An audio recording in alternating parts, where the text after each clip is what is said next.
அனைவருக்கும் இனிய மாலை வணக்கம். ஒலிம்பியா ஐஏஎஸ் அகாடமி சார்பாக தினசரி இலவச மாதிரி தேர்வில் இன்றைய வீடியோவில் நாம் பார்க்க உள்ளது பொது தமிழ் பகுதிக்கான 30 கேள்விக்கான விடை குறிப்புகளை நாம் இந்த காணொலியில் பார்க்கலாங்க. இந்த வீடியோவுக்கான கொஸ்டின் பேப்பர் PDF லிங்க் டிஸ்கிரிப்ஷனில் தரப்பட்டுள்ளது. தேவையானவங்க டவுன்லோட் பண்ணி டெஸ்ட் ரைட் பண்ணி பார்த்துக்காங்க. அதே போல் முதலாக நம்ம சேனலை பார்க்குறவங்க மறக்காமல் சப்ஸ்கிரைப் பண்ணிட்டு பெல் சிம்பில் கிளிக் பண்ணிவிடுங்க. நீங்கள் பெல் சிம்பில் கிளிக் பண்ணால் தான் நாங்கள் தொடர்ந்து அப்லோட் பண்ணுற வீடியோஸ் உங்களுக்கு நோட்டிஃபிகேஷன் வரும். அதே போல் ஒலிம்பியா ஐஏஎஸ் அகாடமி டெலகிராம் சேனலுக்கான லிங்க்கும் டிஸ்கிரிப்ஷனில் தரப்பட்டுள்ளது. தேவையானவங்க ஜாயின் பண்ணிக்காங்க.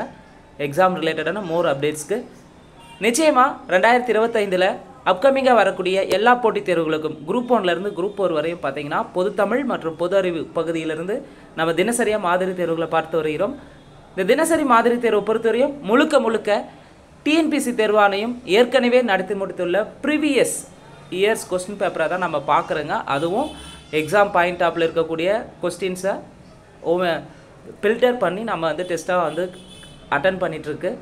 ஸோ முழுமையாக பாருங்கள், ஸ்கிப் பண்ணாமல் பாருங்கள். இந்த வீடியோ பற்றி மறக்காமல் கமெண்ட் செக்ஷனில் கமெண்ட் பண்ணுங்கள்.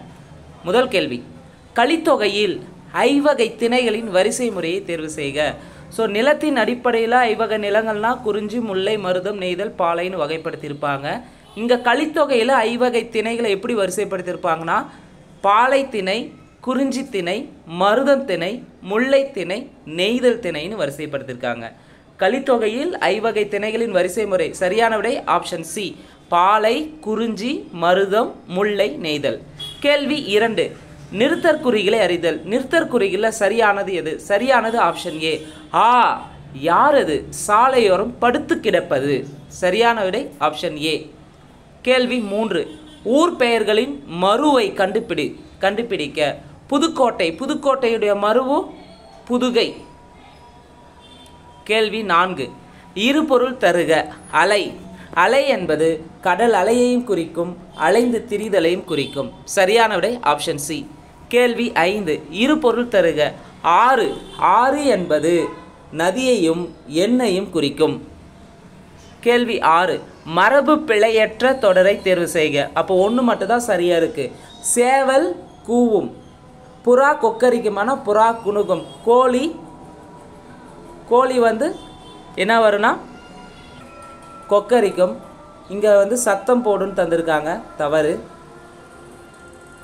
மயிலகவும் குயில் கூவும், சேவல் கூவும், குயில் கூவும். மரபு பிழையற்ற தொடர் எதுன்னு பார்த்தீங்கன்னா சரியான விடை ஆப்ஷன் ஏ. கேள்வி 7, பொருத்தமான நூலினை தெரிவு செய்க. அள்ளில் ஆயினும் விருந்துவரின் உவக்கும் என்று விருந்தோம்பலின் சிறப்பை விளக்கும் வரிகள் இடம்பெற்றுள்ள நூல் எது? அள்ளில் ஆயினும், நடு இரவில் வந்தால் கூட விருந்தினர்கள் வரும்போது அவர்களுக்கு விருந்து வைப்பாங்க அப்படின்ற செய்தி எதில் இருக்குன்னா நற்றிணையில் இடம்பெற்றிருக்கு. நல் என்ற அடைமொழியால் அழைக்கப்படும் நூல் நற்றிணை. 8 தொகை நூல்களில் முதலாவதாக வைத்து பாடப்படும் நூல் நற்றிணை. கேள்வி 8, கலை சொற்களை அறிக. சாலைன் சாயில், சாலைன் சாயில்னா சரியான விடை கலர் நிலம். கேள்வி 9, கலை சொற்களை அறிக. ஆன்சியன்ட் லிட்ரேச்சர், ஆன்சியன்ட் லிட்ரேச்சர்னா பண்டைய இலக்கியம். கேள்வி 10, ஒருமை பன்மை பிழை நீக்குக. இதில் சரியான தொடரை தெரிவு செய்ய சொல்கிறாங்க. இங்கே சரியானது இவை பழங்கள் அல்ல, இவை பழங்கள் அல்ல. ஒருமை பன்மைனா முதல்ல தொடங்கும்போது பன்மையில் இருந்தால் முடிவதும் பன்மையில் தான் இருக்கும். இவை என்பது பன்மை, முடிவதும் பன்மையில் அல்ல என்பதே சரியானது. இவை பழங்கள் அல்ல என்பதே சரியானது. கேள்வி 11, சந்திப்பிழையற்ற வாக்கியங்களை கண்டறிக. வாடை காற்று வீசியது, வாடை காற்று வீசியது, வெயில் சட்டென தணிந்தது, வெயில் சட்டென தணிந்தது. வள்ளினு மிகிடங்கள் தெரிஞ்சிருக்கணும். வாடை காற்று வீசியது சரி. வாடை காற்று இங்கு வரல, 2 தவறு. 3, வெயில் சட்டென தணிந்தது சரி. வெயில் சட்டென தணிந்தது இங்கு இத்து வரல. அப்போது சரியானது 1 மற்றும் 3. கேள்வி 12, பொருந்தாத சொற்களை எடுத்து எழுதுக. பாக்கு, பஞ்சு, பாட்டு, 10. வல்லின எழுத்துக்கள், மெல்லின எழுத்துக்கள், இடையின எழுத்துக்கள்னு கேட்டிருக்காங்க. வல்லின எழுத்துக்கள்னாவே கசட தபர, கசட தபர. மெல்லினா ngங்கன நமன, இடையனா எரல வழல. அப்போ இங்கே 3 பார்த்திங்கன்னா வல்லின எழுத்துக்கள் இருக்குது, 1 மெல்லின எழுத்துக்கள் இருக்குது. அது அப்போ பொருந்தாத சொல் எதுனா ஆப்ஷன் பாம்பே பஞ்சு. கேள்வி 13 பொருந்தாத சொல்லை கண்டறிக. பண்பு, மஞ்சு, கண்டு, எஃகு இதில் வந்து பார்த்திங்கன்னா மெல்லின எழுத்துக்கள் தந்திருக்காங்க. மெல்லினா ngங்கன, மெல்லின எழுத்துக்கு ngங்கன, நமன. அப்போ இங்கே கண்டு, மஞ்சு, பண்பெல்லாம் மெல்லின எழுத்துக்கள் வரும். எஃகு என்பது ஆயுத எழுத்துக்கள் வரக்கூடியது. அப்போ பொருந்தாத சொல் ஆப்ஷன் ஏ. கேள்வி 14 ஒரு பொருள் தரும் பல சொற்கள். அருள், பரிவு, கருணை ஆகிய சொற்கள் எதனை குறிக்குன்னா அருள்னாலும் சரி, பரிவுனாலும் சரி, கருணைனாலும் இரக்கத்தை குறிக்கும். கேள்வி 15 ஒரு பொருள் தரும் பல சொற்கள். ஒரு பொருளை தரக்கூடிய பல சொற்கள் வாய்வு, தென்றல், வலி, புயல், சூறாவளி என பல்வேறு பெயர்களில் கூறப்படுவது எது? காற்று. காற்று எப்படியெல்லாம் சொல்கிறாங்கன்னா வாய்வு, தென்றல், வலி, புயல், சூறாவளி. கேள்வி 16 ஊமையால் விளக்கப்பெறும் பொருத்தமான பொருளை தேர்ந்தெழுதுக. எலியும் பூனையும் போல. பகைமை. எலியும் பூனையும் எப்பவுமே பகையாக தான் இருக்கும். கேள்வி 17 எவ்வகை வினை? கவிதா உரை படித்தால். கவிதா உரை படித்தால் என்பது செய்வினை. கேள்வி 18 எவ்வகை வாக்கியம் என கண்டெழுதுக. பிறவினை வாக்கியத்தை தேர்ந்தெழுகன்னு கேட்டிருக்காங்க. அப்போ பிறவினை வாக்கியம் எதுனா ஆப்ஷன் சி. அப்துல் நேற்று வருவித்தான் என்பதே சரியான பிறவினை வாக்கியம். கேள்வி 19 அகர வரிசைப்படி சொற்களை சீர் செய்க. ஸோ இங்கே அகர வரிசைனா உயிர் எழுத்துக்கள் வரணும், அடுத்து உயிர்மெய் எழுத்துக்கள் வரணும். சரி, மெய் எழுத்துக்கள் வரணும், அடுத்து உயிர்மெய் எழுத்துக்கள் வரக்கூடியதாக இருக்கும். இங்கே சரியான விடை ஆப்ஷன் ஏ. கம்பளம், காக்கை, குன்று, செங்கடல், தேங்காய். உயிர் எழுத்துக்கள், அடுத்து வந்து மெய் எழுத்துக்கள், அடுத்து உயிர்மெய் எழுத்துக்கள் அந்த வரிசையில் வரணும் அகர வரிசை. சரியான விடை ஆப்ஷன் டெல்லி. கேள்வி 20 வேர்ச்சொல்லின் வினையாளனையும் பெயரை கண்டறிக. பாடு என்பதன் வினையாளனும் பெயர் பாடியவள். இப்போ வினையாளனும் பெயர்னா செயலை விட செயல் செய்தவரை குறிப்பது தான் வினையாளனும் பெயர். இங்கே பாடியவள் என்பது வினையாளனும் பெயர். கேள்வி 21 விடை வகைகள். இது செய்வாயா என்று வினைவிய போது நீயே செய் என்று ஏவி கூறுவது என்ன விடைனா ஏவல் விடை.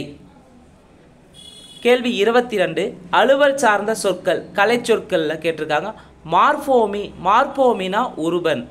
மார்போமினா உருபன். கேள்வி 23 பிறமொழி சொற்களுக்கு இணையான தமிழ் சொல் காண்க. Calling bell. காலிங் பெல் தமிழில் வந்து அழைப்பு மணி. கேள்வி 24 பிறமொழி சொல்லுக்கு இணையான தமிழ் சொல்லை கண்டுபிடி. இதே எக்ஸ்பிரிமெண்ட்டை ரிப்பீட் செய்து ஆன்சரை கண்டுபிடிங்கள். இதற்கு சரியான தமிழ் சொல் இதே செய்முறையை மீண்டும் செய்து விடையை கண்டுபிடிங்கள்.